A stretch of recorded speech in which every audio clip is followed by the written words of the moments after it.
So unfortunately, I totaled my old truck Spot in a wreck earlier this year, and as a result, the truck needed to be replaced. I still have a diesel, but I have moved away from the 7.3s, and I bet y'all are curious to see what the new truck is.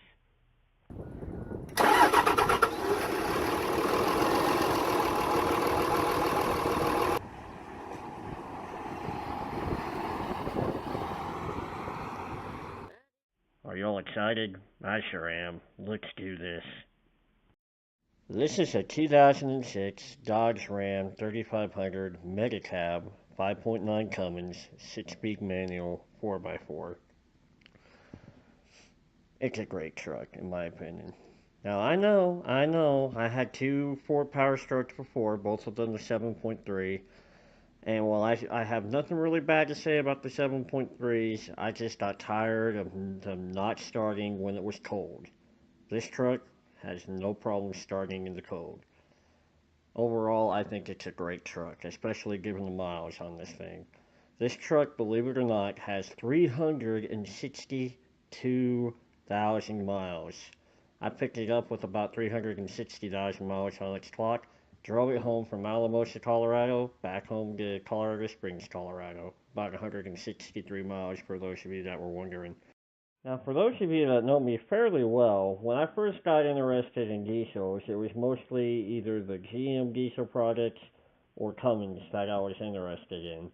I never really thought I'd see myself getting a Ford diesel, but then I started getting Ford trucks and like those, and I think that's partly what led to me getting the 7.3s.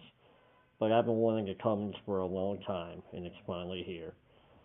Now, I've had Dodge trucks before in the past, and most of them were the 1500s. I had my white 97 that I had for a few weeks until a certain friend of mine wrecked it. Then it got replaced with our '01 Dodge Ram 1500, which both the white truck and the red truck both carried the name of Casper. And then we took a break from Dodge trucks for a while, and we came back to an '05 Dodge Ram 1500 a little over a year ago now. And while that truck was okay, the weird issues and the small cab size kind of turned me off from Dodge and really a lot of the Chrysler products for a while. But I saw this truck and I drove it and I found out I wanted to come back to Dodge mainly because of the Cummins. And let me tell you, this thing is fun to drive. Now, because of the high mileage, second gear and fifth gear in this thing are a little bit notchy sometimes. You have to kind of force it into gear a little bit now and again, but it's still a great truck. No problem starting, runs like a champ. Now, I'll admit, when I first got it, because of the mileage, I did have to put some TOC into it, but it's still a great truck. The main thing I love about this truck, beyond the drivetrain, of course, is the Mega Cab. Ironically, I used to not really care for these Mega Cabs just because of the look. I used to look at these Mega Cabs going, who would want a cab that looks like that? But when you open it up and look around inside, especially the back, this thing's got some room. And I mean room. I love how much space is in this vehicle. Now, given how short the bed is, though, that does kind of irritate me a little bit, but not too bad. Now, when you hop in this truck, you can see a lot of the typical Chrysler makings and feel. Their instrument gauge, the door switches, and even the radio.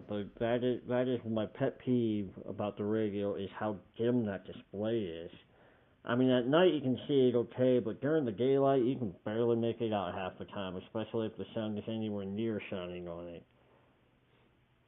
But of course, I figure it must be a really good truck if I'm nitpicking at these little things. And believe me, guys, this is a good truck. I've had people ask me about the mirrors. Hey, are you going to put them up like everybody else does until the ghost trailer? Not really. I feel like with these tow mirrors, if you flip them up, I feel like I'm running the risk of hitting something. That is my one annoyance with the Dodge tow mirrors, is that unlike Ford and GM, where they actually stuck closer to the cab when they were vertical, the Dodges aren't. Which, in a way, I guess it probably gives you better visibility, especially if you're towing a longer trailer. I just feel like you run the risk of sideswiping something with the mirror sticking out that far. But that's just my opinion. Like I said again, this is a great truck. I love how it starts, it accelerates well. There really isn't too many things I can think of when driving this truck that irritate me. Of course, then again, I am used to driving Dodge Rams, although I've never driven the 25 or 3500 from Dodge. But this thing handles pretty good, in my opinion. Like I've said before, I have been a big fan of Cummins engines, and having the Cummins now, it lives up to its reputation. I love the fact that it's easy to start and it's torquey as all get out. Now, unfortunately, because of the gearing in my rear differential, to get it up to interstate speeds, it'll do it, but you're pushing about 2,000 to 2,300 RPM when you're getting around 75 miles an hour, which I kind of wish the RPMs were lower, but what can you do? Overall, this is a great truck, and I really enjoy having this thing. And for those of you that know me, and if you've watched my YouTube channel long enough, you've seen me go through some cars. And it's mainly because in the past, it's either the cars will break down, or honestly, I just would get bored with them and want to trade up.